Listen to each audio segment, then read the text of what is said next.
Eu queria ler um texto com vocês, que está em Lucas, no capítulo 18.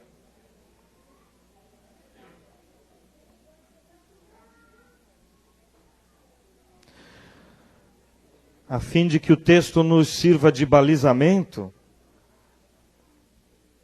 naquilo que eu pretendo compartilhar com vocês, relacionado ao que o Caio disse no transcurso das 3 noites que aqui estivemos reunidos.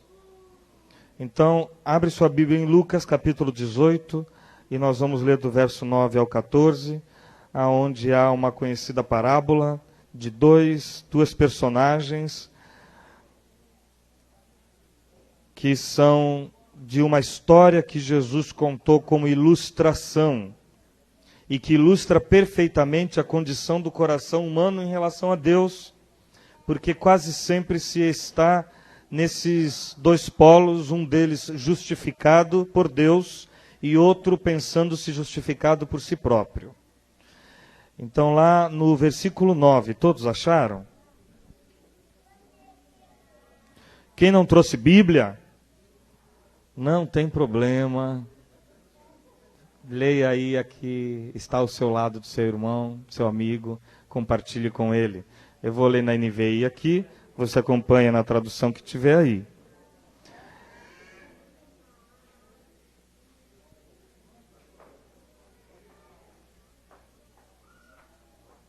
Há alguns, preste atenção, há alguns que confiavam em sua própria justiça e desprezavam os outros. Jesus contou esta parábola. 2 homens subiram ao templo para orar. Um era autoconhecedor das Escrituras e intérprete dela para o povo. Este primeiro se dedicava a um cotidiano eclesiástico, não é? Um fariseu, um homem que servia a seu povo, dando a eles os significados e as interpretações devidas relacionadas ao que hoje a gente chama de Antiga Aliança e Velho Testamento. Este, em pé, orava no íntimo, ou conforme o que se pretende no original, orava falando de si para si próprio, conforme a tradução de alguns aí. Ele orava de si para si mesmo. Ele orava para si. Deus, eu te agradeço porque não sou. Te agradeço porque não sou. Ele sabia quem ele não era. Ele não sabia quem ele era, mas ele sabia quem ele não era. Nivelado assim por baixo, qualquer um fica bom, não é? Sem autoexame, que foi o que aqui foi proposto, e sempre é proposto, e me parece que daqui vai sempre ser proposto que assim seja, que a gente faça da vida um cotidiano de autoexame diante de Deus, a fim de admitir-se sempre diante de Deus. Sempre essa proposta de examine-se cada um a si mesmo, que é versículo preliminar às ceias, na verdade é proposta diária, cotidiana, interiorizada e constante. O autoexame. Mas quem fizer um autoexame a partir das considerações do fariseu, sempre se auto-justificará diante de Deus, considerando que ele resolve nivelar por baixo. Ele sabe quem ele não é, e daí que isso não é autoexame nenhum. Ele só tem olhos para aquilo que os outros fazem e não deveriam estar fazendo. Ele só tem olhos para os pecados tópicos alheios, que tem a ver com o que os demais tendo feito, fica evidente. aparece, surge para fora. Não é o pecado que eu sou, é o pecado que eu posso cometer. E esta era a consideração do fariseu. Na primeira noite aqui, nós ouvimos dizer que alguns têm preguiça do autoexame, preguiça da capacidade de chegar diante de Deus em confissão e por isso se mantém num parênteses angustioso que é aquele que o Salmo diz, enquanto eu calei. Enquanto, daí que houve aqui uma denúncia contra nosso próprio coração, não sei o quantos estão levando para casa como assentado dentro de si, isso como edificação ou não. Mas eu, desde quinta, venho pensando se o que me ocorre não é já estar me achando melhor do que os demais, e em vez de pensar em quem sou, já estou me achando bom, considerando quem não sou mais. Porque ele diz que não sou como os outros homens. Ladrões, corruptos, adúlteros. Já passamos essa etapa, não é? Passamos essa etapa aqui. A maioria de nós, eu suponho, creio, espero, oro, peço pelo amor de Deus, não seja mais nem ladrões, nem gente de fácil corrupção e nem destes adultérios que este fariseu aqui revela em oração, que são somente aqueles adultérios flagrados. Porque os adultérios não flagrados, ele mesmo era dado a eles o tempo todo. Jesus denuncia esta situação no Sermão do Monte, quando diz, vocês dizem que não adulteram, mas vocês adulteram o tempo todo, porque vocês cobiçam, porque vocês as desvestem toda em menos de 10 segundos na mente, e por isso já adulteraram com ela no coração. Mas ele nivela assim por baixo. Ele é diferente dos demais para quem ele aponta o dedo. E ele é capaz de, numa oração, apontar o dedo ao outro. Graças te dou porque não sou, e não sou inclusive como esse outro aqui. Ele diz na oração que ele não é como este publicano. Publicano o outro, ser desprezível, que choca, que escandaliza em cada atitude. É um argentino, sabe? Um palestino, um vascaíno. Um publicano genuíno. Um corintiano. Para aqueles que não são, não é? A sensação de saber que alguém é corintiano é alguma coisa que já deixa o coração assim derretido. Não quero mais conviver com essa pessoa. Por isso não vou dizer o time do pastor Bragantino.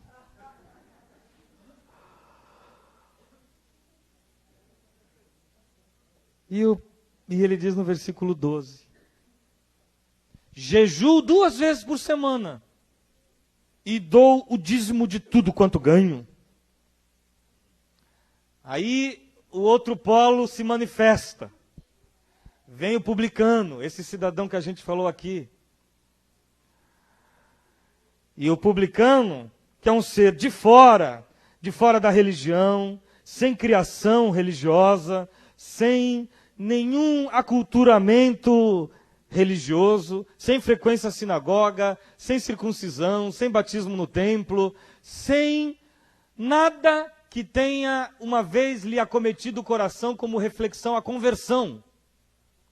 Nada disso. Agora, contudo, ele chega aqui e fica à distância. Lógico, ele não se aproxima de Deus. Ele não se aproxima dos ambientes sagrados. ele sempre sabe que aquilo tudo é muito melhor que ele. Ele olha para o fariseu e tem a ingenuidade de pensar que o fariseu é melhor que ele. E ele, de longe, nem ousava olhar para o céu, para o alto, e batendo no peito dizia: Deus, tem misericórdia de mim, porque sou. Na verdade é o que ele está dizendo. Porque sou. Porque num pequeno autoexame diante de ti descobri quem sou. Para se saber quem se é, primeiro precisa tirar de sobre os outros a referência. Quantos aqui será que são aqueles capazes de suportar os apelos do Caio, a que a gente diga amém às respostas de Jesus, as orações de Jesus? Quantos ontem puderam dizer amém à oração sacerdotal de Jesus em João 17?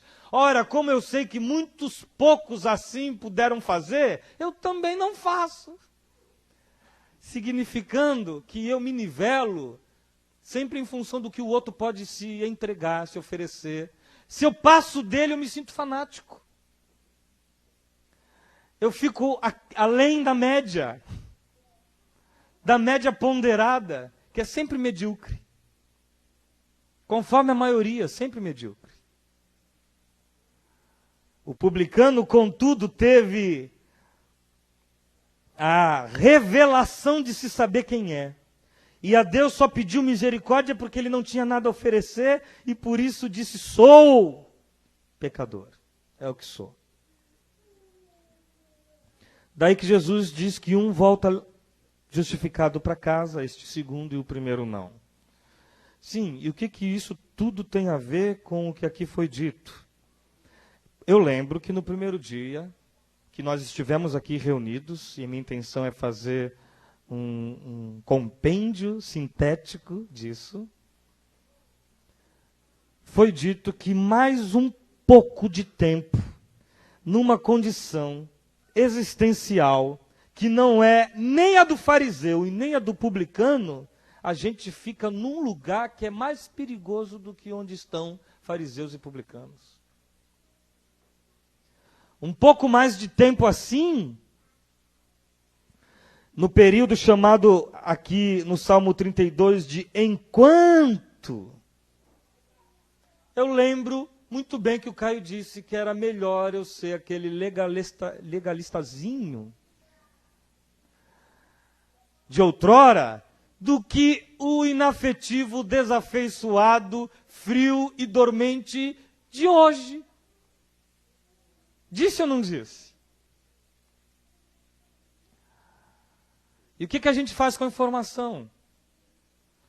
Quero lhes dizer que nosso posicionamento geográfico e estratégico é extremamente perigoso em relação a esta parábola, porque me parece que já passando 4, 5 anos de caminhada, e isso eu digo já em relação aos mais antigos, que estão recebendo a cada dia as informações e as formações do caminho da graça, que a gente se posicionou num lugar que não é nem aonde estão publicanos e nem aonde estão os fariseus, filhos da religião.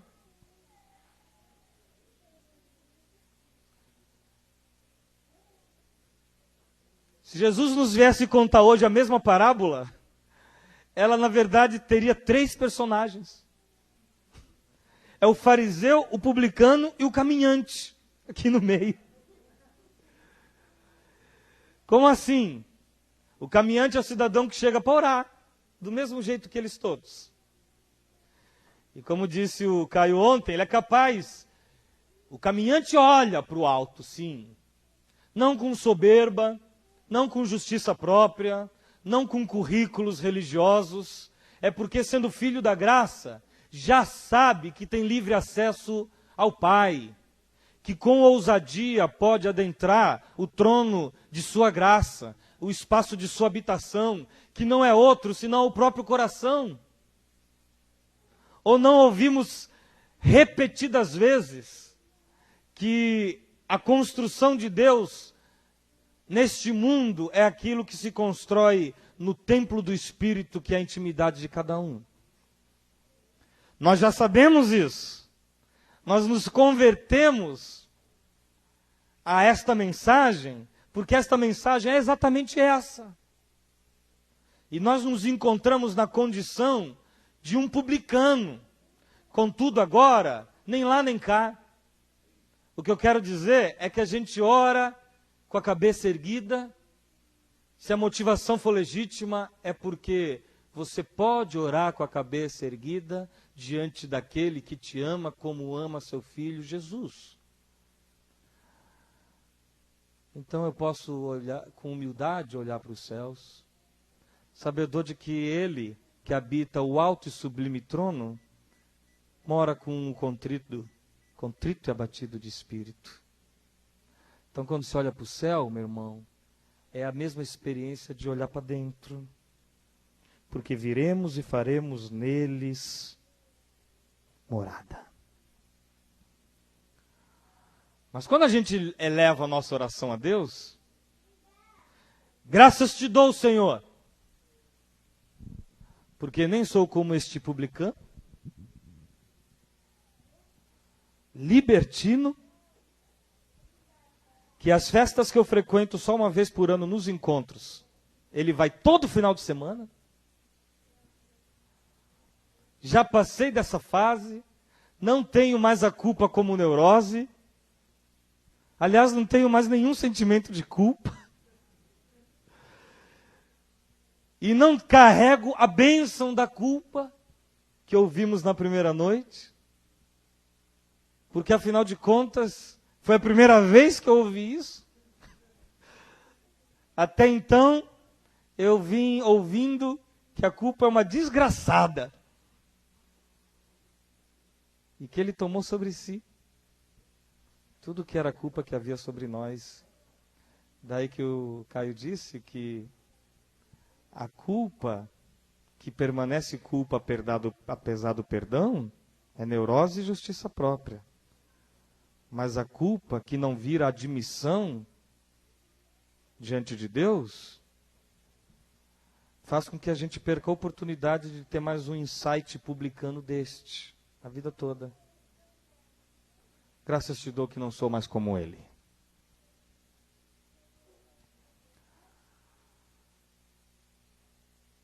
Graças te dou, Senhor, que também não sou como o fariseu. Não é? Esse daí o Senhor já sabe que eu não sou como ele.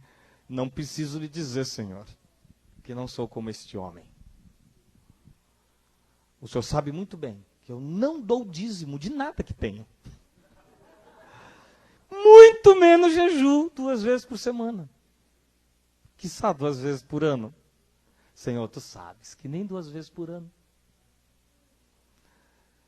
De modo que em mim não há nem as práticas viciantes e tão bem externadas do passado, pecadinhos tópicos que os religiosos entendem como aqueles que a gente precisa confessar o tempo todo, o tempo inteiro, a fim de que então possa receber perdão e seguir limpo. E se você não confessa naquele dia e Jesus volta, você fica. Eles estão falando acerca de pecados tópicos. Eu quero dizer, aqueles que eu cometo, não aqueles que eu sou. É muita presunção todo dia aí fazer a higienização de seus pecados diante de Deus. E sair justificado, porta fora, para viver o dia. Como quem diante de Deus pode fazer uma varredura interior, um escaneamento dos pecados do dia. De madrugada, graças a Deus, a gente dorme, peca pouco, né, com exceção da madrugada passada. E aí você tem que fazer diante de Deus sempre aquelas confissõezinhas que foram ensinadas e que o Caio evitou aqui, eu percebi, usar aqueles termos de lugar comum, porque os termos de lugar comum nos levariam a estes pensamentos antigos que estão tão marcados em nós. Confissão, arrependimento, perdão, e aí eu posso fazer tudo o que eu posso fazer. Do contrário, não. ele usa termos outros, tá? Outras voltas, só para que a gente não resvale no mesmo lugar comum, que é agora achar que temos que fazer um escaneamento das culpas diárias. E elas todas relacionadas só àquilo que os outros viram de mim. Confissão é mais do que uma disciplina. Confissão é estilo de se viver. É todo o tempo. E no dia chamado hoje, se ouvirdes a sua voz, amolece o coração, mano. E ele fala o tempo inteiro. E confissão é manter o coração amolecido, porque quando ele fala, eu sempre estou em dívida acerca do que ele fala. Daí, confissão é ter a capacidade de admitir que ele tem razão em relação ao que diz. Isso às vezes é algo que demanda de mim assim algum tempo, a fim de que eu ceda ao complô que ele estabelece contra mim e a meu favor. E permita que eu me entregue às minhas próprias paixões, só porque, sendo meu pai e eu não sendo bastardo, ele disciplina a todos quanto ama. Para que eu veja como eu sou e o que eu sou capaz de fazer comigo próprio e com meus irmãos, e agora entendo o que é pecado. Porque esse pecado não faz mais mal a Deus, já que não há mais nenhuma separação entre nós e eles, e nem aqueles pecados que antes nos separava, chamados iniquidades, que vos separam de vós e vosso Deus, eles todos lançados nas profundezas dos mares, distando de nós como o Oriente do Ocidente, e da onde não mais terei lembrança, estes todos, pecados perdoados,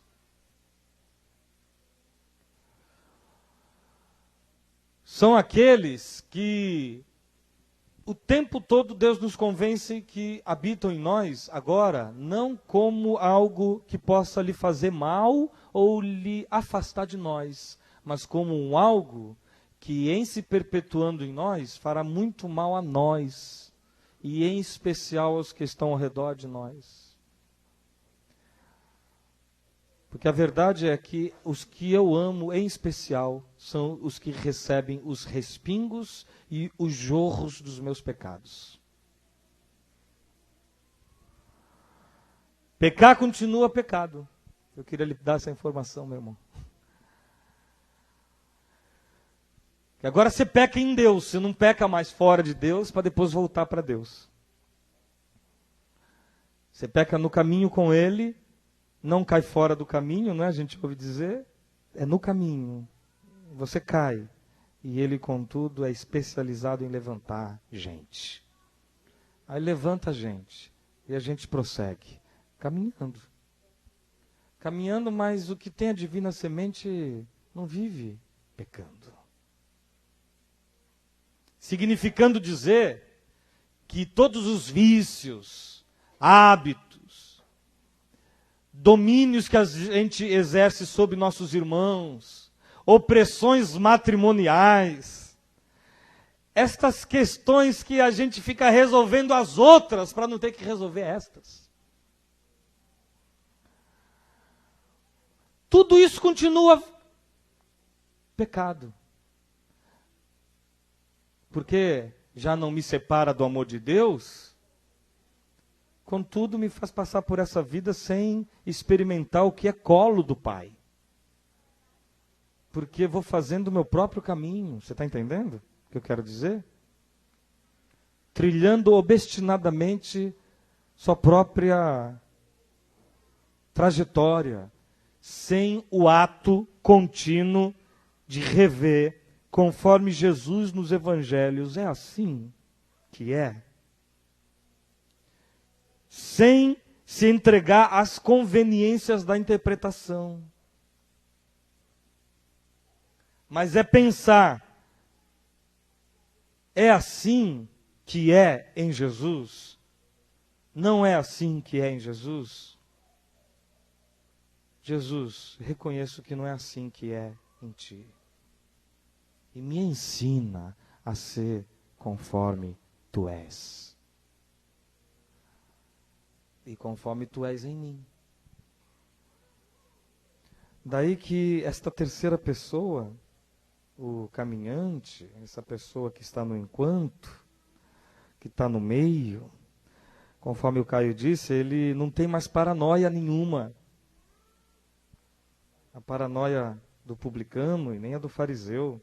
Um que sofre da síndrome do desempenho de precisar todo dia fazer alguma coisa para agradar a Deus, porque se ele não faz, Deus fica magoado, triste, chateado, cai um pedaço do trono e vai sofrer de depressão divina. Porque você magoou o coração de Deus. Então, um sofre dessa paranoia. O outro sofre da paranoia de sempre existir como publicano. Que o Caio disse ontem que o publicano ele é só o primeiro estágio da vida com Deus. A paranoia de chegar no final da vida e ter o peito já todo machucado de tanto nele bater. E que nós aqui no meio corremos o risco de não termos nem as paranoias de um nem de outro, porque na verdade o que a gente sofre é de alienação. Alienação. Possivelmente, não haja sentimento de culpa, porque ele disse que culpa sem sentimento de culpa é desgraça, gera um psicopata, eu escrevi aqui, e sentimento de culpa sem culpa real, eu também não quero. Mas graça de Deus, sem consciência de Deus, só pode produzir gente perversa. Gente perversa. Daí que ouvimos falar, a priori, sobre a bênção de que, em se examinando, se perceba devedor. É uma bênção. Não a despreze, leve ela contigo. Leva contigo em nome de Jesus. Sem preguiças espirituais. Sem também jejuns inócuos. Para mostrar a Deus que eu não sou como os demais.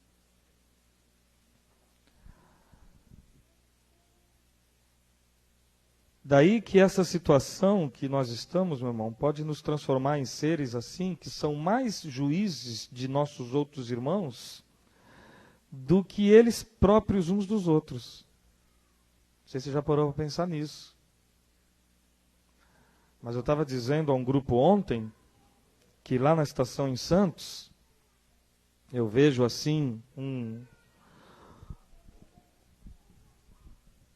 derrame, um extravasamento de muitos sentimentos contra a religião. Há muitos ainda bem ácidos. Outros, pior do que ácidos, é absolutamente sarcásticos. Ele se ri, porque no fundo se irrita. E se irrita, porque irritou um monte de gente lá dentro, quando lá dentro estava. E aí se irritaram com ele. E ele foi de lá deposto. Cada um tem sua história. E abandonou aquilo que ele hoje chama de sinagoga. E aí o que eu recebo sempre é gente que teve experiências muito ruins dentro de um determinado quadrado religioso, seja muito grande ou muito pequeno. Tenha sido ele católico, ou evangélico, protestante tradicional ou pentecostal. O que eu percebo é que eles estão chorando e lamentando o quanto abusados foram, e isso é normal, é natural, é um acontecimento que se dá quando a gente se descobre ter sido um trouxa, um idiota, um ingênuo, alguém que foi extorquido ou coisa parecida. Então, eu sei que na sequência, já sei que na sequência vai haver aquele derrame que não é uma denúncia profética contra o espírito ali pregado. É só rodas de tirar sarro de evangélico. Há muitas rodas de tiração de sarro de evangélicos.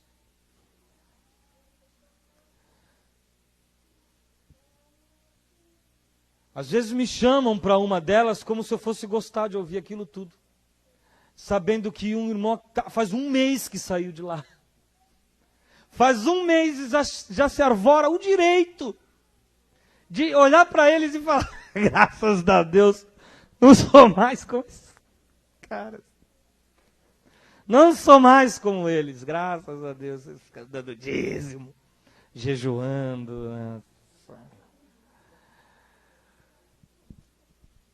Há um mês atrás ele estava jejuando para poder alcançar um benefício e dando dízimo em barganha com Deus. E hoje ele se tornou um doutor da graça. Um fariseu da graça. Eu deixo, sabe, mano? Lá em Santos, e aonde eu posso, eu deixo. Deixo, mas vou examinando, tem hora para acabar. Tem hora para acabar, não dá para viver aí, neste lugar. Eu deixo porque quem foi injustiçado enche a boca mesmo de coisas para falar, tem muitas histórias e tal. Eu deixo significa dizer, eu não interpelo. Eu não chego a alguém que está só 6 meses ali, tendo sido diácono, pastor, presbítero e virado diabo lá onde ficou, e depois conheceu o inferno que ele mesmo promoveu. E aí, tendo saído de lá, nos chega como alguém que sempre soube aquilo que aqui se diz. Estou falando alguma coisa que vocês nunca ouviram? É ou não é que é possível haver nessa parábola um terceiro personagem, um fariseu da graça? Não enquadrado em nenhum das duas tipificações. Daí que meu pedido, minha oração, meu desejo, a mim e a você, é que a gente passe logo dessa fase em nome de Jesus e acabe logo com isso. Nunca vamos perder a capacidade de fazer denúncia contra o abuso espiritual, porque o Evangelho, por si só, assim já o faz. Quando ele é exposto, ele expõe tudo que contra ele está levantado. Desse jeito, simples assim. Nossa, hoje se falou muito mal da religião. Sim, se fala mal da religião o tempo todo. Basta que se abra as Escrituras. E que se as interprete conforme Jesus. A chave que abre e desvenda tudo para nós. Agora, o camarada fica 1 ano, 2 anos. No 3º ano, ele me traz um videozinho de sacanagem evangélica, onde um pastor foi flagrado pedindo o dízimo para ser passado com cartão de crédito e eu não sei mais o quê. No 3º ano, falei, esse moço não construiu nada. Ele está vivendo uma experiência chamada desconstrução que não acaba nunca. Mas você sabe como as coisas se desconstroem. Elas se desconstroem rápido, não é? Taca uma bola daquelas assim e põe tudo abaixo. É rápido. Mas quando está tudo no chão e Jesus nos convida a construir uma existência fundamentada no Evangelho, aí, mano, aí tijolo por tijolo, aí plantando e chorando para ver se desse lugar nasce alguma coisa. Aí, até tirar toda a cinza e pó para chegar lá embaixo onde tem terra fértil. Aí, preparar a massa, sujar a mão, melar a cara e tijolo por tijolo construir uma vida sobre a rocha e sob a base do amor de Deus, aí a gente já não vai e a gente segue desconstruindo. Desconstruindo. Você já se desconstruiu todo, agora você fica desconstruindo os outros, não é? Desconstruindo o pessoal que ficou. Está na hora de se enxergar, de olhar para si próprio. E eu não falo isso para você antes de falar para mim o tempo inteiro.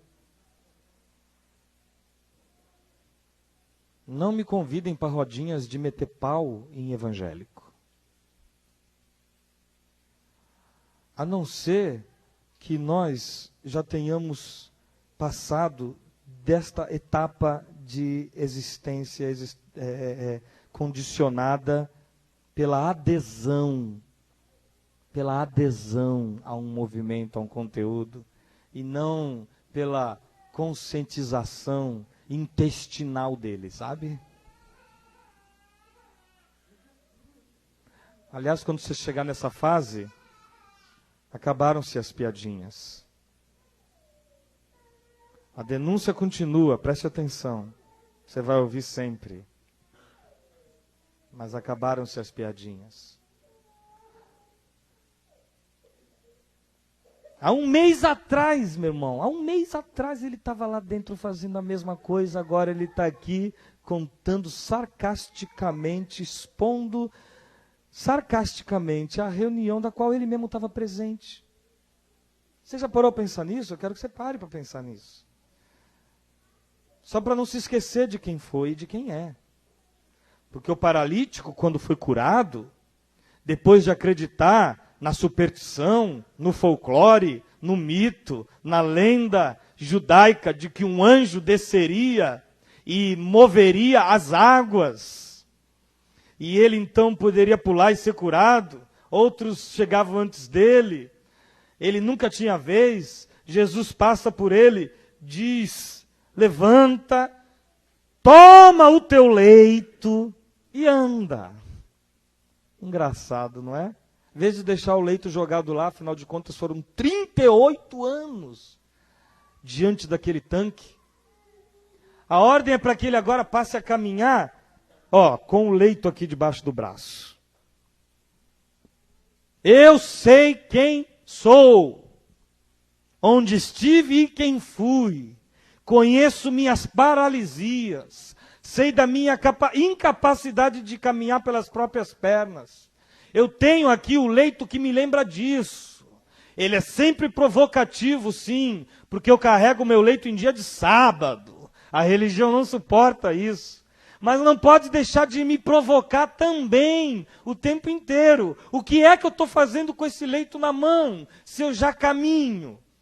É para me lembrar de quem sou, do que sou feito, de que se ele não passa pela minha vida, por sua própria iniciativa, porque quis, porque amanheceu com essa vontade, porque deu na telha dele cruzar comigo. Eu mesmo não fui a ele. Não tinha a menor condição de ir a ele. Eu vivia sob a ameaça de que alguém ultrapassasse a minha frente e chegasse em Deus antes. Era assim que eu vivia. Eu vivia sob a ilusão, que é chamada de esperança, de que as águas se moveriam. Eu vivia no mito. Eu era filho das invenções que se tornam verdade, de tanto que são ditas o tempo todo. Diz uma verdade, uma mentira muitas vezes, não é?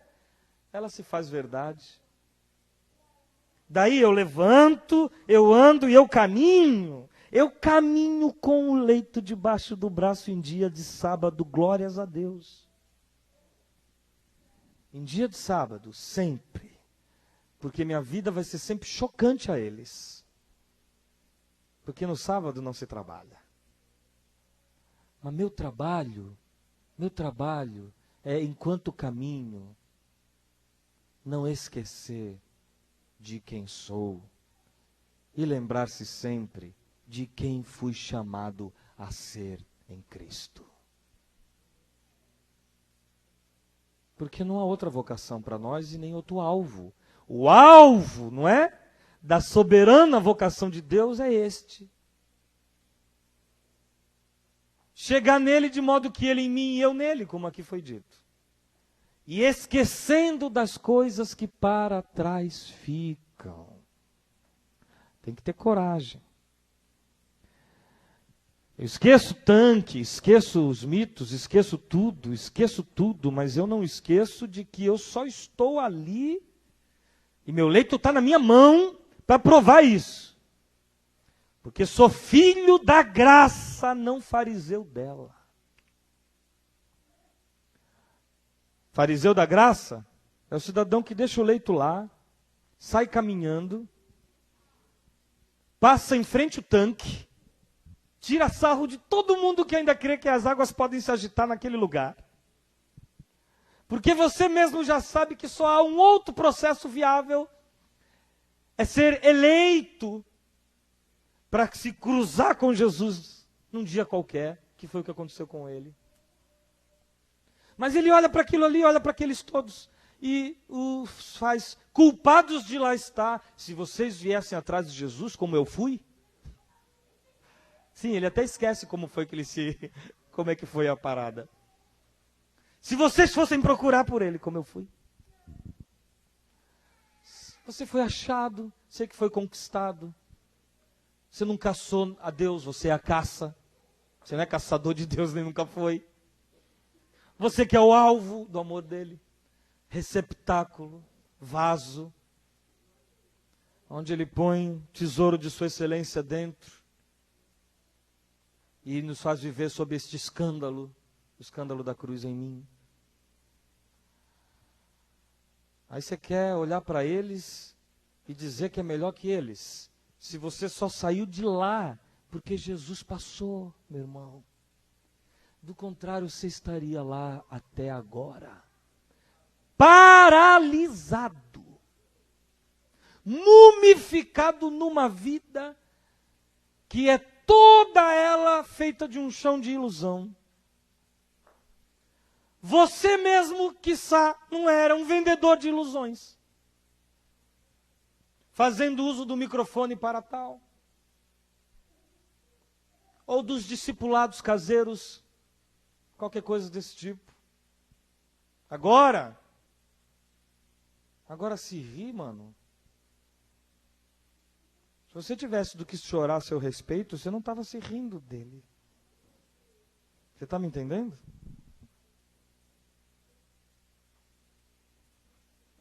Desculpa tanta franqueza, talvez não lhe caiba a um ou outro de nós, mas a mim cabe.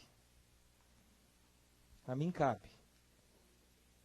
Eu rangi muitos dentes, eu sofri muito calado, eu fui expulso da minha igreja, sendo vice-presidente dela, depois de 20 anos de prestação de serviços, tendo me convertido aos 14.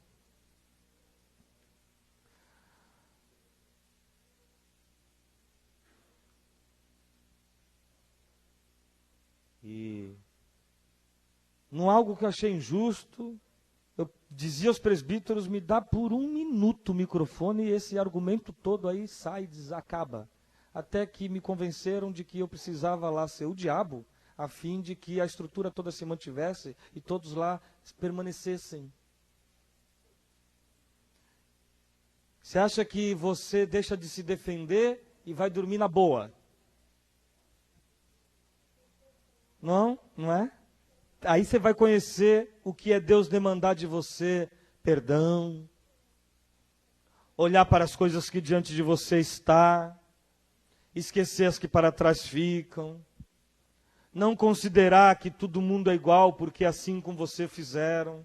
Isso não tem a ver com lugar, não é a igreja evangélica que é assim, é o ser humano.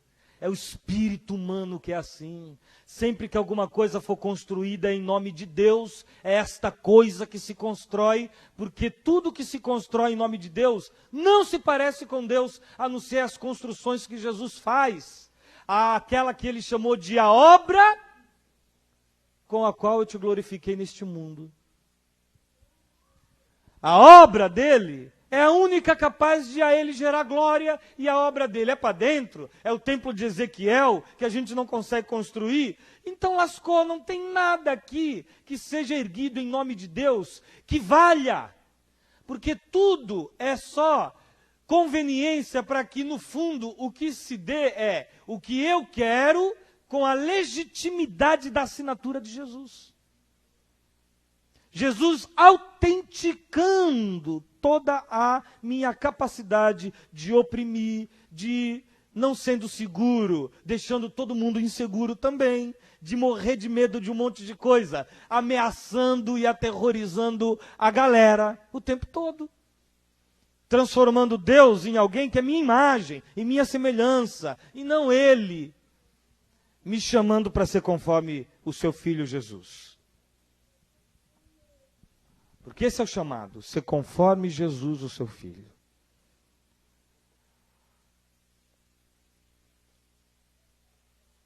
Agora eu vivo a seguinte experiência. Eu tenho que dizer a alguns irmãos que não se converteram ainda, que estiveram onde estiveram, fizeram tudo o que fizeram, deram suas melhores energias, deram toda a sua vida porque tinham medo de ir para o inferno, ou porque precisavam ganhar o céu, ou porque precisavam conquistar a liderança, ou porque precisavam ser aceitos de um modo que não foram aceitos em casa, e daí a necessidade de inclusão num grupo, num gueto, como um adolescente faz, a fim de ter uma identidade própria. Sim, todas essas motivações outras que habitavam em nós. Elas habitavam em nós. Aí eu saio disso, deixo as tolices, deixo as genealogias, deixo as discussões sobre festas, sobre luas novas, sobre calendário, sobre dia do Senhor, sobre o que se come, sobre o que não se come, sobre o que se pode, sobre o que não se pode. Abandono tudo isso, pulo num colchão, caio do outro lado.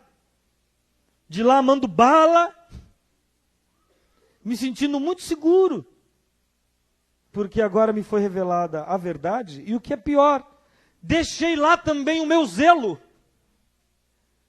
porque as coisas que antes eu fazia pelas motivações mais inadequadas, agora que eu fui chamado para fazer, só como resposta de amor, eu não as faço. Por isso é que agora, carrega este leito aí, meu irmão. Carrega este leito da sua fidelidade dizimal. Sim, porque você foi fiel nos dízimos e nas ofertas, e evitou ser ladrão e roubar a Deus. E a Ele foi capaz de erguer orações do tipo: ser fiel, Senhor, porque tu sabes que eu sou fiel. Te devolvi. Faz tua parte agora. E dá ordens a Deus. E se sente fiel. Veja se tem cabimento. Daí que agora você não dá mais nada, mais coisa alguma. Seja em espécime e seja em pão. Mais nada, mais nada dentro do bolso. Tem um escorpião, nem você coloca a mão. Não dá, você deixou lá o seu zelo. Então, olha só, carrega esse leito. Você não fazia por fidelidade. Você não fazia por amor. Porque se deixou de fazê-lo, nas categorias quaisquer que você tem interpretado que deve continuar fazendo, se deixou de fazê-lo só porque não é mais obrigado a fazer, ora, nunca fez. E enquanto a Deus dizia que era fiel, Ele mesmo sabia que você só fazia porque era obrigado, porque tinha medo. Alguns o fizeram por 38 anos e 38 anos nessa ilusão paralisante de que é com Deus é toma lá da cá. É ou não é? Carrega esse leito de que você só tinha Bíblia e oração como devoções diárias porque eram obrigações. Carrega esse leito aí para saber quem é. para saber que Deus ainda está esperando de nós as melhores respostas. Quem sabe no leito veio algum farpo de zelo. Porque antes de falar mal deles, eu lhes digo, meu irmão, que eu conheci muita gente boa, muita gente boa. Seja dentro, seja fora da religião, porque eu caminho na secularidade, nos ambientes outros de cunho devocional, espiritual, diariamente com toda a facilidade de trânsito. Então eu lhes dou testemunho de que eles têm zelo de Deus. Lhes falta entendimento, mas têm zelo de Deus. Muitos. E é o que eu digo a quem não faz coisa alguma, a não ser comemorar, não fazer nada.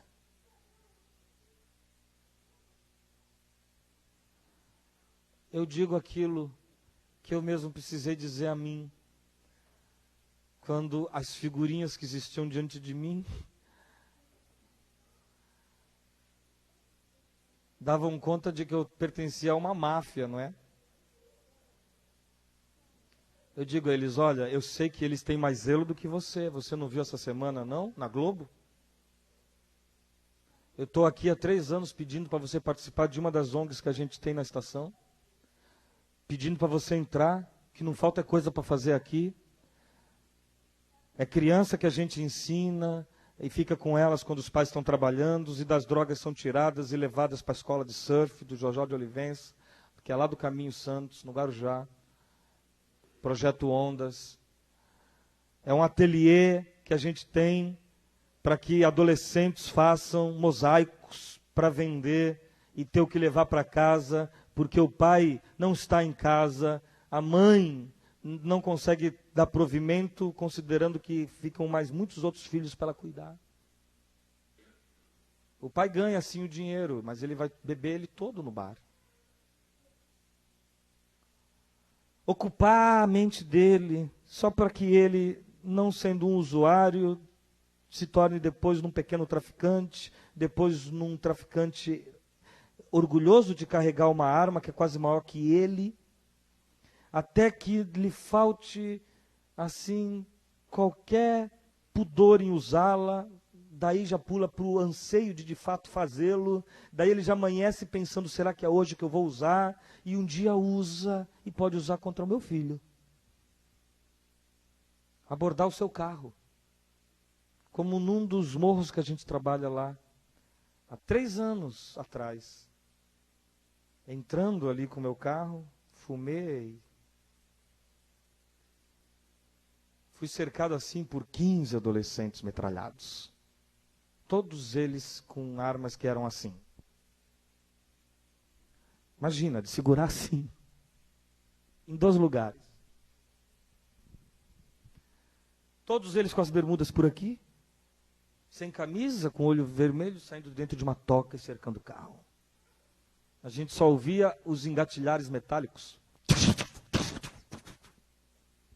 Assustados também, por isso eu desliguei todas as luzes do carro, era de noite. Estava eu, Rejane e o Leonardo. O Lucas não havia nascido. Abaixei um pouquinho o vidro e fui deixando o carro ir com as 2 mãos assim. E o carro foi assim sozinho. Só que eles tinham medo de se aproximar. Estava tendo uma guerra entre os morros. E eles pensaram que aquilo podia ser alguém vindo do fronte adversário. Então, eu com medo, eles com medo. Eu com medo, eles com medo, pensei, o primeiro que atirar, complicou tudo.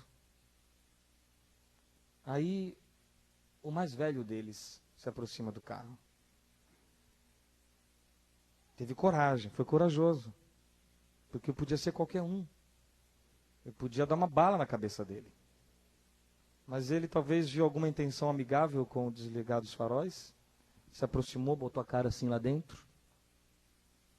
Na hora, ainda com a cara dentro, gritou: Não, tem família aqui, tem família. Oxe, tem família, família. Vocês estão fazendo aqui, vocês são doidos? Aqui é caminho. Não. Estamos num negócio aqui, vai embora, vai embora. Não continua, dá ré. E eu voltei de ré. Lógico.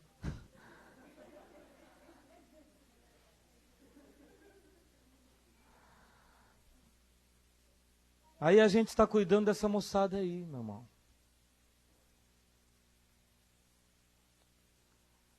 Nas ONGs associadas, porque o Caminho Santos é uma incubadora. Eu só sou o motivador das coisas. Tem os doutores da alegria, nosso, que a gente teve que cadastrar com outro nome, são os voluntários do riso. Mas fazem a mesma coisa. E vão aos hospitais, visitam as crianças. Meu maior prazer é levantar voluntários dentre os que frequentam as estações. É o maior prazer. Porque minha maior aflição era ver a cara deles de aflito, de olhar para o lado e não encontrar departamento algum, ministério nenhum, salinha nenhuma, com um nomezinho que seja aquilo para qual ele vai se dedicar agora no reino de Deus. No lugar onde ele vai fazer a obra de Deus. Imagina. Como eu sei qual é a mente dos chegados, eu fechei as portas todas, tirei as placas inteiras. Daí, os ministérios? Meu irmão, dentro não tem nenhum. Dentro é só amizade, é só passar pelo outro, trocar com ele bênção, carinho, telefone, e-mail. Quiser fazer amizade com ele, é impossível fazer amizade com a nuca dele. Vai fazer amizade com ele na vida, lá fora. Um ambiente que propicia isso. Um ambiente todo preparado para o ensino. Um polo divulgador do evangelho. Não é um templo. É só um arquétipo, um modelo de como é que comunitariamente a gente devia viver essa experiência. É só o que daquilo que temos pode ser visível. Sim, porque o reino não é tão invisível, estava dizendo o Ivo hoje pela manhã, a ponto de você não ter nenhum endereço a dar a quem quer ouvir a palavra. Não, lá foi dito que o caminho não existe, as estações também não existem. Nada disso existe, meu irmão. Vai viver o evangelho, vai. Eu acabei de gravar agora para uma TV, era para acordar bem cedo, motivo pela qual não fui à festa, um deles, depois a gente conversa sobre isso, que eu passei por um processo de execração pública do quarto até por conta da falta ontem. Aí era para gravar para a TV lá em Angra dos Reis, com o Ivo, que também não foi à festa, que agora a gente é culpado do contrário, né? Quando eu era adolescente era porque eu ia. Agora é porque eu não vou. Então deixa eu preparar minha cabeça, ok? E aí fomos lá gravar, e lá gravando, ele queria me perguntar sobre as questões da pós-modernidade na era pós-cristã na Europa Central. Por conta de eu ter feito uma visitinha.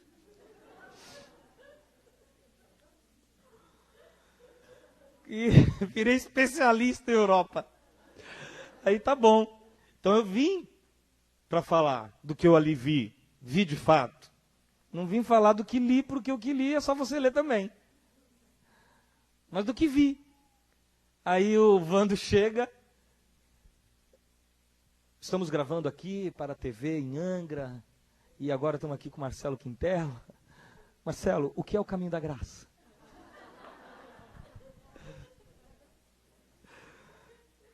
Aí eu, oh no. Oh God, please. Aí foi tão filosofal a resposta que eu pedi se eu podia fazer outra. Está lá escrito nos blogs, né? Só falta alguém entender. Movimento de subversão. Não adesicionista. Que não é a igreja, mas também não deixa de ser. que não é a igreja mesmo, porque está entre aspas, mas se parece tanto. É ou não é? Como você quer que uma pessoa normal entenda isso? Aí eu falei, cara, melhor gravar de novo. Quem estava lá ouviu. Depois dei a resposta da Europa, mas fui falar da mais difícil, que é dizer o que é o caminho da graça. Ai, caramba. Falar de 2.000 anos de história cristã na Europa, em 5 minutos foi mais fácil do que dizer o que é o caminho da graça. Tá mal o negócio. Sabe assim, não é definido o negócio. Sabe assim, desculpa esfarrapada, né? Nem lá nem cá. Você está entendendo? É isso que a gente é. Agora vai dizer isso para ele, meu irmão. Pro leigo, pro cara da secularidade. Eu cheguei e falei, olha, é um movimento do qual você não verá movimento algum. É ou não é? A gente se reúne, mas não queira saber onde. Não é para você ter nada como sua segurança é só Jesus, então é muito engraçado o caminho. Uma casa muito engraçada mesmo. Tem teto, tem chão, tem nada.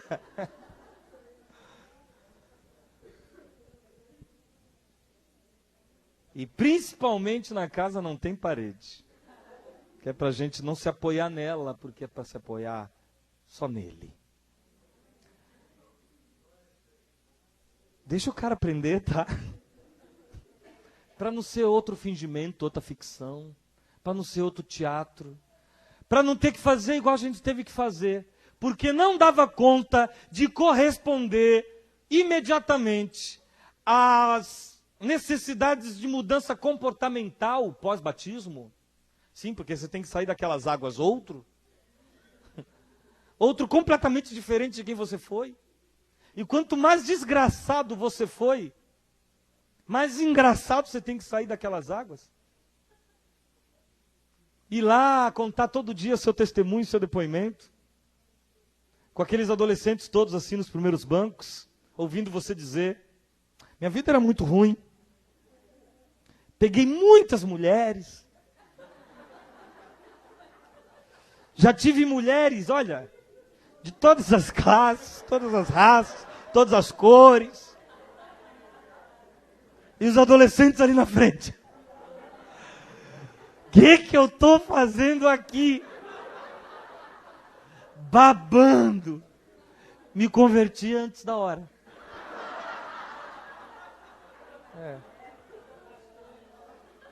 Aí corre o risco de a gente fazer a mesma coisa agora.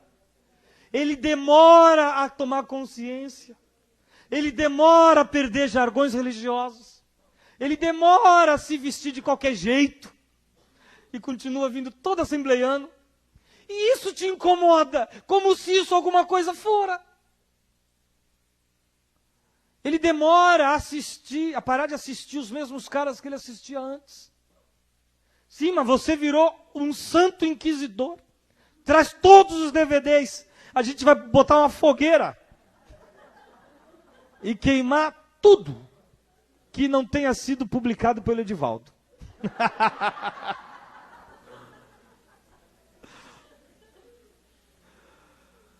É ou não é? Aí você fica adiantando tudo isso na vida dele e você só está pedindo o quê? Você está pedindo para ele ter entendido tudo pela metade. Você está pedindo aquilo que você menos quer, que ele acha que é um caminho light. Você está pedindo para ele ir só até o meio. Porque rapidamente ele tem que teatralizar tudo e fingir que não é e nem nunca foi. Sabe, eu jejuei hoje. Jejuou. Oh, mano, para com isso. Alguns me dizem, pastor Marcelo, não trouxe o dízimo hoje. Eu trago semana que vem. Eu fico mal envergonhado. Né? Oh, meu Deus. Tomara que eu não tenha sido culpado. Mas deixa ele aqui. Deixa ele ir vindo. Sabe? Deixa ele ir vindo. Porque se isso aqui já virou um formato, meu irmão, acabou. E foi bom enquanto durou. Você está me entendendo? Então eu quero pedir que você compre lá os DVDs que você ouviu esses 3 dias e faça uma imersão profunda em tudo que foi dito. A segunda vez eu fui e falei ao Wando que era o caminho, então, de um jeito que eu não falo, mas é considerando que quem está assistindo é leigo, secularizado, ou então da religião. Eu fui e disse, olha, o caminho, Deus me ajuda a falar em línguas estranhas para mim. O caminho é um grupo de gente que se reúne, sim, com regularidade, inclusive, no endereço que o Wando vai dizer a vocês. E vai aparecer aqui na tela. Lá, nós, deixa eu ver o que a gente faz lá. Né? Fazemos amizade, queremos viver em máxima solidariedade e com a sensação sempre comum de que nós somos todos iguais. Perante Deus e perante o outro. Se você quiser conhecer um negócio assim, vem. E tomara que vindo conheça. Essa parte eu não falei. Porque essa é só oração. Oração que faço a Deus, pedindo para que assim seja. Amém, meus irmãos? Eu não fui à festa ontem. Não é uma coisa que me...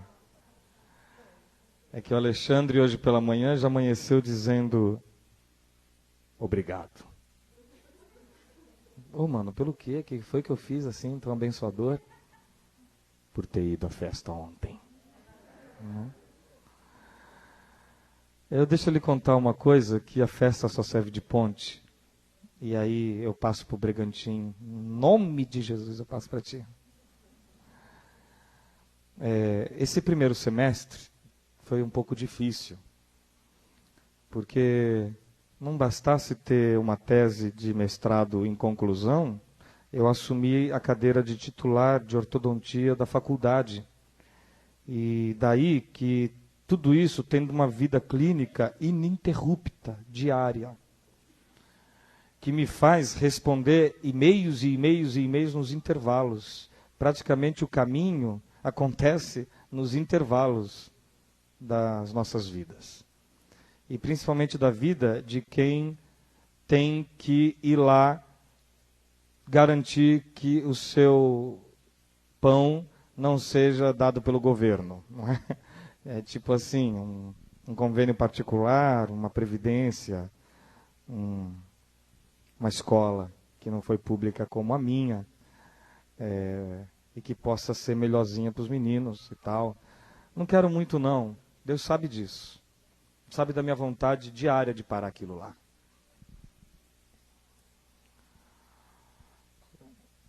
Porque é estressante, eu chego em casa à noite e atendo todo dia gente. Fico de branco ainda atendendo as pessoas em casa. Não tiro nem a roupa. Para logo dar algum passe na pessoa. Com a roupa que eu cheguei, desabotou a camisa, tiro o cinto, fico de meia, entro na sala e sempre tem alguém para conversar. Eu confesso a vocês que chego um pouco esmorecido. Assim, preciso tomar fôlego. Como você também no seu dia de trabalho. Todo mundo trabalha. Trabalha e quando chega, tem gente lá para a gente receber, porque eu mesmo já não tenho tempo de ir à casa, então prefiro receber. Preparei um ambiente para isso que a gente tem lá. E recebo gente. Lógico, você prega e vai querer que fique por isso mesmo. Não é? Então para de pregar, não é? Para de pregar. Daí toda essa rotina, o tempo todo. E os e-mails, sempre, que são onipresentes. E no meu caso, diferente da do Caio, graças a Deus, os dele têm a ver com vida, com existência, com problemas reais. Os que não são reais, você vê como ele achincalha assim de um jeito que o cara nunca mais volta. Porque tem que trazer um problema de verdade, e de verdade ele responde de verdade, sem secretariamentos, sem respostas prontas, nada disso. Os meus são de outra ordem, mas são de igual modo aflitivos, porque posso abrir um caminho da graça, né? Caminho da graça não se abre, é uma coisa que já está acontecendo, então vou lá ter que explicar para o cidadão. Eu já não explico mais nada, graças a Deus, porque há uma rede de serviço nesse sentido em todo o Brasil. Eu só tenho que saber para quem fazer os encaminhamentos devidos. E vou fazendo. Há uns 2 anos atrás começou a vir gente de fora do país fazer as mesmas perguntas. E se dizendo sofrendo, e estando sendo um de nós, estava disperso pelo mundo, e solitário. Então, o Caio pediu se eu podia dar atenção a eles também. E devotei a eles atenção. E encontrei com alguns pessoalmente, que estiveram em Fortaleza, o pessoal de Amsterdã e de Roterdã. E nós temos o Caminho da Graça lá em Londres, temos o Caminho da Graça em Amsterdã, em Roterdã. Uns eu chego e fico feliz de ver o que está acontecendo, outros chego e era melhor não ter visto, porque tendo visto, agora eu preciso fazer algo. Tem Caminho da Graça que tem muito Tiago para pouco Paulo, você está me entendendo? Para resumir de vez? Muito Tiago para pouco Paulo. Aí você fica um pouco aflito. Como é que eu vou fazer Paulo aqui em 3 dias? Né? Os circuncisos estão ali cobrando dos incircuncisos para que se circuncisem, já que moram num país de impuros lábios e no meio de um povo de muitas outras coisas muito mais impuras do que os lábios. Né?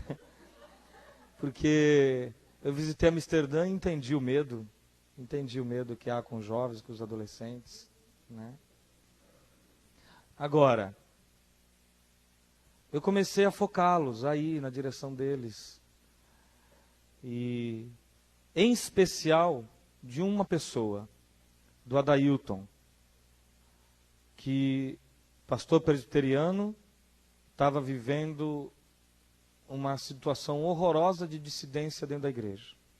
Mas não é dissidência nenhuma, é o seguinte, ele pregava o evangelho conforme ele cria, e isso já, por si só, criava um estrago danado. E o Adailton ficou lá no caminho, fazendo o caminho, abortou missão eclesiástica, abriu mão da profissionalização sacerdotal e foi, sem saber para onde ia, por conta de um chamado, e eu venero isso e reverencio quem assim o faz. Daí me afeiçoei muito a ele. Ele veio enterrar o maninho dele, que morreu junto com toda a família no acidente de trânsito em Belo Horizonte. E aproveitou para ir comigo a Brasília. Apresentamos o Adailton ao Caio. Cadê o Adailton? Ok. Apresentamos o Adailton ao Caio. Exatamente no dia que eu recebi a incumbência de ajudar os irmãos de fora, porque parem com esses termos, supervisão, não sei o que lá, interplanetária, não sei o que. Porque não é isso que eu me sinto fazendo também. É só serviço, você está me entendendo? É que você não quer que a gente chegue no site, o Chico escreva, conforme a gente pensa que é o que a gente está fazendo. Quem deve ser procurado quando o serviço prestado é de cunho internacional? Não é, aí ele vai lá e simplifica. Mas não é para a gente ficar babaca, não é? Aliás, não quero que ninguém pense de mim nada além do que de mim vê ou ouve. Eu nunca tinha ido à Europa. Meu inglês é pobre. Falei inglês com muita gente lá e algumas pessoas tiveram que ser assuntos assim, marcados. eu fui pedir ao Paul Anderson na cara dele e disse a ele, olha, não vai dar para ter uma conversa longa porque o inglês é curto. E eu vou ser bem técnico e não é frieza. E não sinta o convite como algo que tenha esta categoria de objetividade. Vá pensar, fique tranquilo. Você quer ajudar o Leonardo a mentorar o caminho da graça aqui em Londres?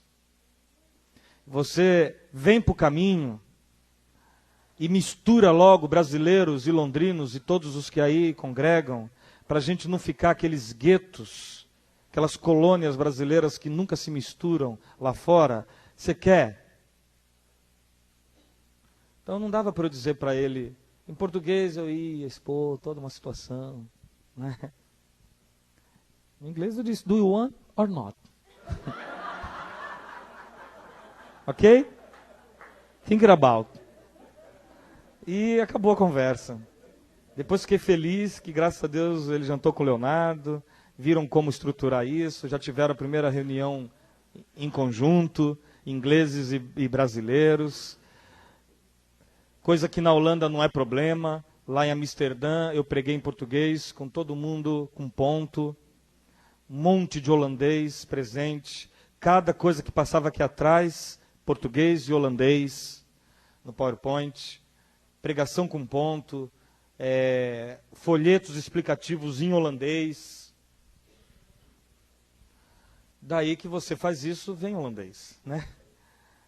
É igual criança, você não tem criança na sua comunidade lá, porque de fato você ainda não se interessou em criar um caminho infantil, um caminho criança. Mas aí eu não fui à Europa como quem sempre vai, ao contrário, fui a primeira vez.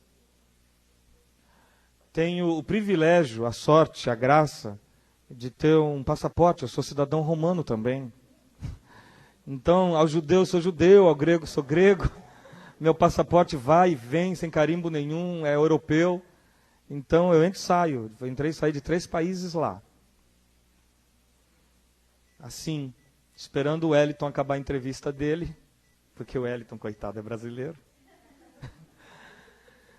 E ele falava, pelo menos o meu passaporte é todo carimbado, dos vistos de entrada. Agora,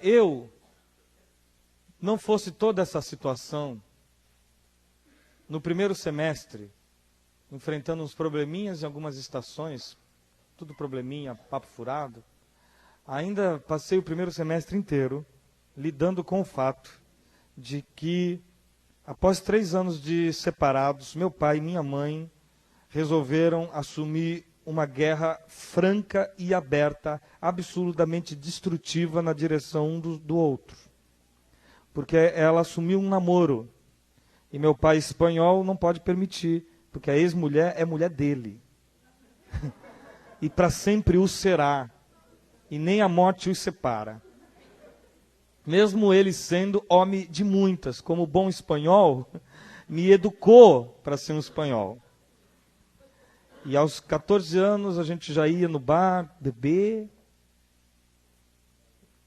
Não. E aí ele dizia,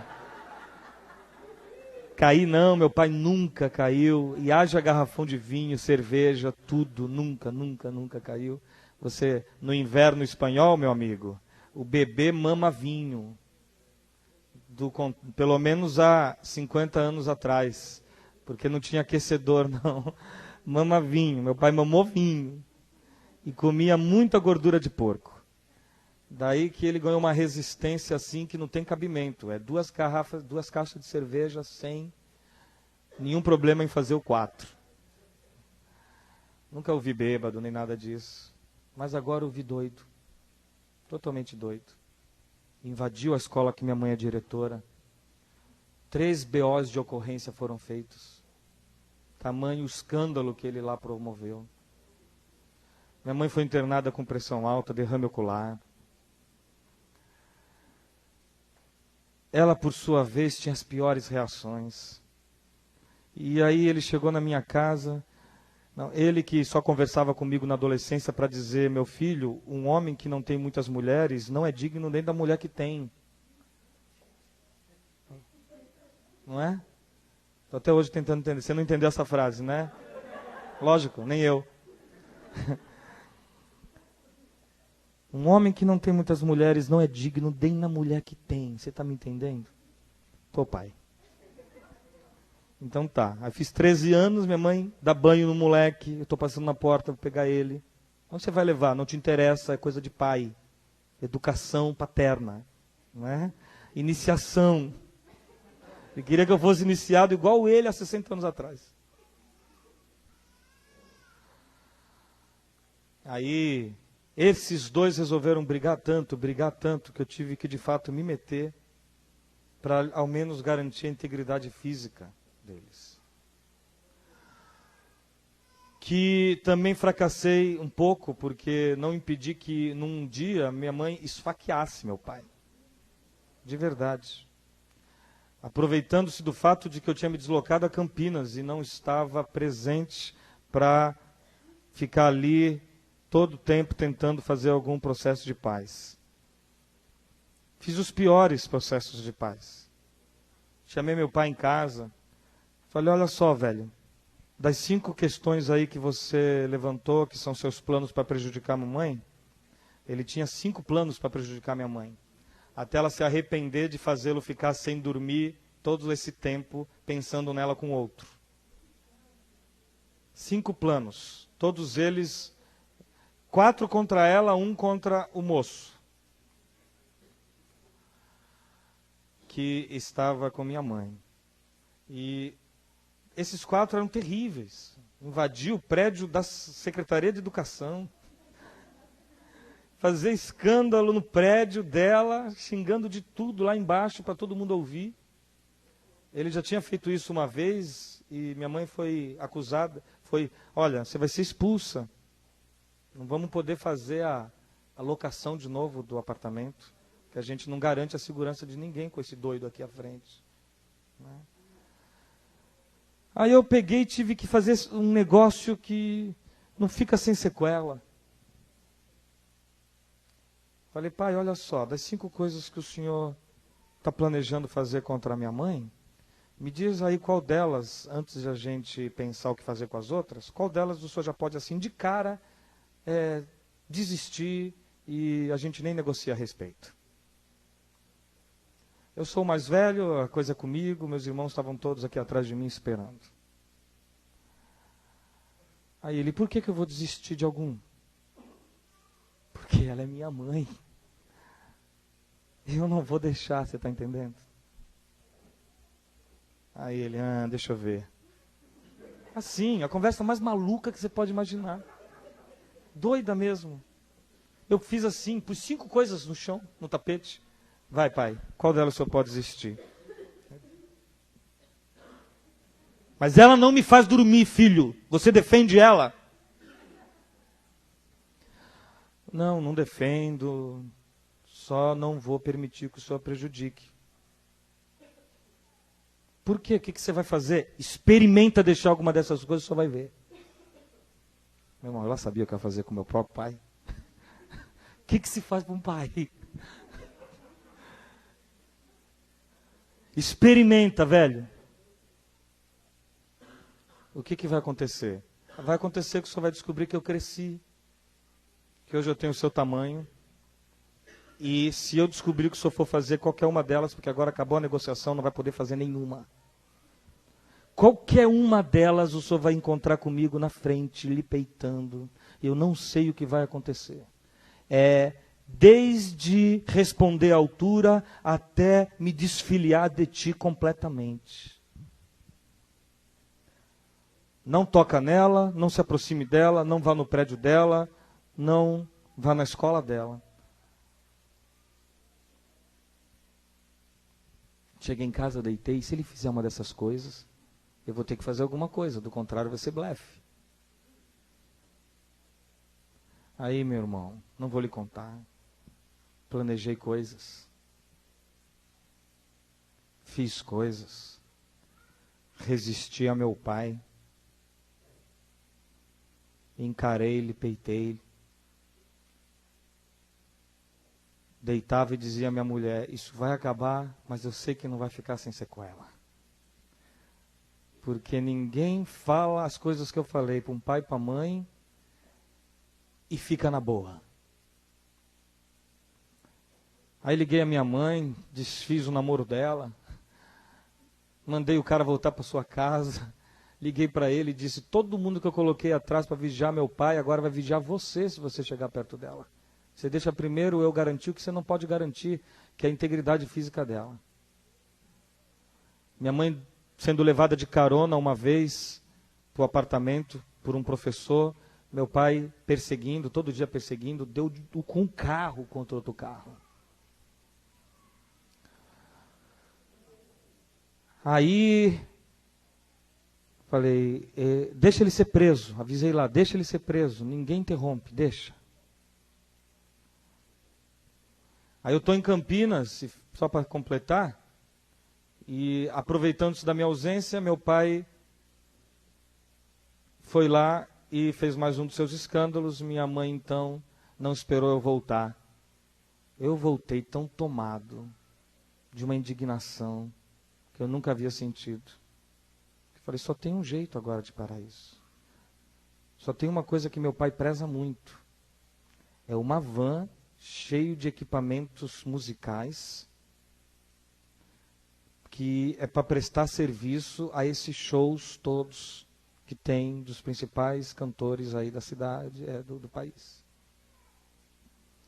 Onde milhões de dólares estão ali, da pessoa que comprou, e meu pai dirige a van. E eu vim de Campinas, que eu não sei nem como eu cheguei em Santos, mas eu vim decidido, veja se tem cabimento, meu irmão, atacar o carro contra a van, de ré, obviamente, para não comprometer o meu motor. Porque é um ódio pensado.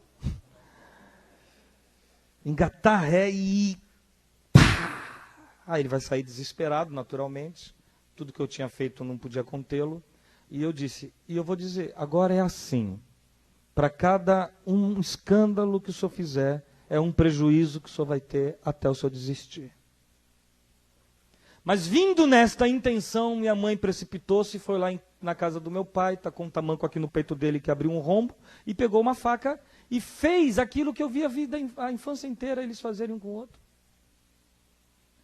E com a faca foi lá, e ele ficou todo cortado. Desse dia, ele ficou tenso. Eu o transferi para um exílio, foi morar numa outra cidade, numa pousada sem endereço, sem nome, e onde eu tinha que dizer ele o telefone, não volta, ainda não volta à cidade. Até que agora eu cuide deste ódio amazonense dela, porque vai demorar para domar a fera. Aí ela foi sossegando, ela foi sossegando, ela foi sossegando. Ele então voltou. Fica em casa, pai. Não põe o pé para fora de casa, meu pai. Então não tem como você fazer isso sem sequela. Daí que desde quando isso acabou, no exato dia que isso acabou, começou uma dor aqui, meu irmão, aqui. Parecia que esse negócio ia explodir. Eu nunca tive enxaqueca, dor de cabeça, nada, nada. Parecia que isso aqui ia sair daqui de dentro. Quem tem enxaqueca sabe. Eu trabalho no Instituto do Sono de Santos, com um neurologista. E ele me mandou um paciente da sala dele e eu já avisei, olha, manda junto o pedido de ressonância. Eita, por quê? Porque tem um tumor na minha cabeça, um coágulo, um aneurisma, manda com a ressonância.